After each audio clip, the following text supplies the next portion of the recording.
স্টুডেন্টরা তারা কি করবেন, তারা এক্ষেত্রে এই পোর্টালের মধ্যে ঢুকবেন, ঢুকে তারা তাদের পছন্দের যে কলেজ অর্থাৎ 25টা চয়েস তারা ফিল আপ করতে পারবেন।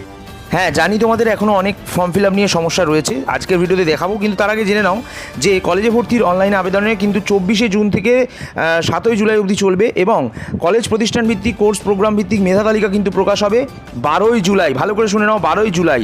আর কলেজে বরাদ্দ সিট অনুযায়ী ভর্তি প্রক্রিয়া চলবে 12ই জুলাই থেকে 18 জুলাই, অর্থাৎ 6 দিন, জুলাই মাসের 6 দিন, 12 জুলাই থেকে 18 জুলাই। এর পাশাপাশি 23শে জুলাই কিন্তু আবার আপগ্রেডেড রাউন্ডে প্রোগ্রাম ভিত্তিক সিট সংখ্যা প্রকাশ করা হবে, এবং 23 থেকে 26শে জুলাইয়ের মধ্যে আবার বরাদ্দ সিট অনুযায়ী ভর্তি প্রক্রিয়া চলবে। 30শে জুলাই থেকে 6 আগস্ট পর্যন্ত কলেজে গিয়ে ফিজিক্যাল ভেরিফিকেশন তোমাদের হবে। 7ই আগস্ট 2024-25 শিক্ষাবর্ষের ক্লাস শুরু হবে। 7ই আগস্ট 2024-25 শিক্ষাবর্ষের ক্লাস শুরু হবে।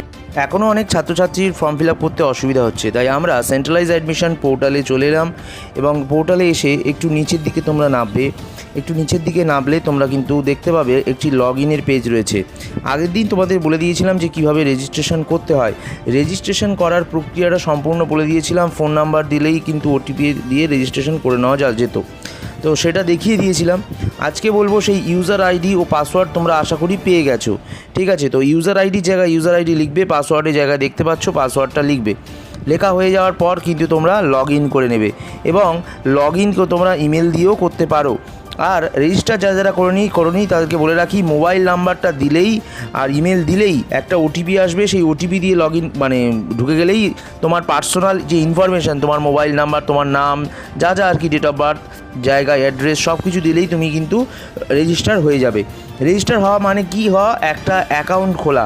যেরকম তোমার ফেসবুকে তোমরা অ্যাকাউন্ট খুলেছো, তোমরা সব ডিটেলস দিয়ে, সেরকমই এটা সিম্পল জিনিস, ঠিক আছে? তো তোমরা যখন পোর্টালের মধ্যে ঢুকবে, রেজিস্টার করা হয়ে যাওয়ার পর তোমাদের একটা ইউজার আইডি ও পাসওয়ার্ড জানিয়ে দেওয়া হবে, এবং ইউজার আইডি ও পাসওয়ার্ড দিয়ে লগ ইন করে যাবে। তারপর লগ ইন করে গেলে সেই অ্যাকাউন্টের মধ্যে এইবার তোমার ইউজির ফর্ম ফিল আপ করতে হবে। এবার ইউজি ফর্ম ফিল আপ করা দেখতে পাচ্ছ তোমরা ইউনিভার্সিটি সিলেক্ট করে নিতে পারো প্রথম অপশানে। সেই ইউনিভার্সিটি নিচেই কোর্স বা প্রোগ্রাম সিলেক্ট করে নিতে পারো। তোমরা 4 ইয়ারের বিএসসি বিকম যেটা অনার্স করতে চাও তাহলে 4 ইয়ার হবে, যেটার ওপরে সাবজেক্ট অনুযায়ী অনার্স করতে পারো, ইউনিভার্সিটি অনুযায়ী অনার্স করতে পারো, কলেজ অনুযায়ী তোমরা সিলেক্ট করতে পারো, ঠিক আছে? সব কিন্তু এখানে কিন্তু হবে। এবার তোমরা দেখেও নিতে পারো ওই অ্যাডমিশন পোর্টালের মাধ্যমে কোন কলেজে কোন সাবজেক্ট রয়েছে, কোন সাবজেক্ট নেই, A to Z কিন্তু সব প্রসেস কিন্তু রয়েছে, ঠিক আছে? এবার এই যে ইউনিভার্সিটি সিলেক্ট করে নিলে, কোর্স সিলেক্ট করে নিলে, ইউনিভার্সিটি সিলেক্ট করে নিলে, এবার কলেজ সিলেক্ট করে নিলে, তারপর যেই তোমরা ক্লিক করবে সার্চে, দেখো ওই ইউনিভার্সিটিতে কটা সিট রয়েছে ওই স্পেসিফিক সাবজেক্টের জন্য অনার্সের, সবটাই কিন্তু দেখিয়ে দেবে প্রেফারেন্সে। এবার তোমাদেরকে বলি যে তোমরা একটা ইউনিভার্সিটি নয়, তোমরা বিভিন্ন ইউনিভার্সিটির আন্ডারে কিন্তু ফর্ম ফিল আপ করতে পারো। তোমরা একই ছাতার তলায় সব কিছু, Kalyani university, West Bengal state university, Vidyasagar university, Kolkata university, সবাই সচরাচর বেশিরভাগ কলকাতা ইউনিভার্সিটিটাই করে থাকে। তো এবার নেক্সট হচ্ছে তোমাদের বলে দিই যে পার্সোনাল ইনফরমেশান দেওয়ার যে জায়গাটা অনেকেই ভুল করছিলে। মোবাইল নাম্বার নিজের যেটা অন আছে সেটা দেবে, ফার্স্ট নেম নিজের নাম দেবে, ন্যাশনালিটি ইন্ডিয়ান দেবে, জেন্ডারের জায়গায় মেল দেবে, ফিমেল হলে ফিমেল দেবে, এবং পাসওয়ার্ড একটা তৈরি করবে। পাসওয়ার্ড তৈরির একটা ফর্মুলা বলে দিচ্ছি, একটা বড় হাতের অক্ষর দেবে, তোমার নামের প্রথম অক্ষর, তারপর @ দেবে, তারপর তোমাদের ফোন নাম্বারের 4টে অক্ষর, এইভাবে 6টার যে কোনো প্রকারে একটা তৈরি করবে। তারপর কমপ্লিট রেজিস্ট্রেশন করবে। কমপ্লিট রেজিস্ট্রেশন করার পর একটা পেজ আসবে এরকম ফর্ম, তোমার অ্যাকাউন্ট তৈরি হয়ে গেল, প্রোফাইল।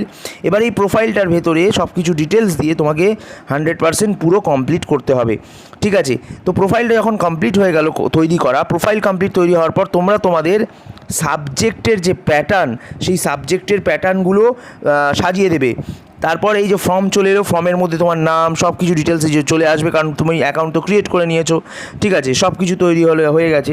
তো এবারে তোমাদের একটা জিনিস বলি, এই যে ফর্মটার মধ্যে তোমরা ভালো করে একবার চেক করে নেবে, তোমার ফটোটাও আপলোড করে দেবে, একবার চেক করে নেবে। তারপর নেক্সট স্টেপ কী করবে, তারপর তোমার আধার নাম্বার, ঠিক আছে, আধার কার্ডের নাম্বার বা ইনফরমেশান, এক্সট্রা ইনফরমেশান যা চাইবে অ্যাডিশনাল সব কিন্তু দিয়ে দেবে, বাবার নাম, মায়ের নাম বা যা লাগবে আর কি সব দিয়ে দেবে। তারপর তোমার হয়ে গেলে সেটা যখন এন্টার করবে সাকসেস দেখাবে। তারপর তোমার যেটা করতে হবে সেটা হচ্ছে তুমি কোন স্কুল থেকে, কোন বোর্ড থেকে এইচএস পাস করেছো সেটা লিখবে, আর কোন সাবজেক্টে কত নাম্বার পেয়েছো, এইচএসে কত পার্সেন্টেজ তোমার নাম্বারে সেটা দেবে। তার তারপর তোমার যেটা সিলেক্ট করতে হবে কি, সেটা হচ্ছে তুমি যে ডকুমেন্টগুলো দিয়েছো, আধার কার্ড, ক্লাস 10-এর মার্কশিট, 12-এর মার্কশিট, আধার কার্ডের আধার প্রুফ ডকুমেন্ট বা অ্যাডমিট কার্ড, ক্লাস 10-এর রেজিস্ট্রেশন সার্টিফিকেট, সেগুলো সব সফট কপি আপলোড করতে হবে ওয়েবসাইটে। আপলোড করা হয়ে যাওয়ার পর নিজের সিগনেচারটাও আপলোড করে দেবে। দেখো একদম সুন্দর ফর্ম চলে আসবে এরকম, তোমার পুরো ফর্মটা তোমার চোখের সামনে একদম ভাসবে। এবার নেক্সট স্টেপ কি, এবার নেক্সট স্টেপ হচ্ছে তোমার যে কলেজ, তুমি যে কলেজ বাছবে, মানে কলেজের মধ্যে কোর্স বাছবে, প্রেফারেন্স, কলেজ প্রেফারেন্স অ্যাড করবে, সেইটা কিন্তু তোমাকে করতে হবে। এবং সর্বশেষ পরপর সাজিয়ে দেওয়ার পর এই যে কলেজ দেখো এখানে বেছেছে, পরপর বেছেছে, তারপর সর্বশেষে কি করবে, যে অ্যাকাউন্টটা ক্রিয়েট করেছিলে তারপর আবার সেখানে চলে যাবে।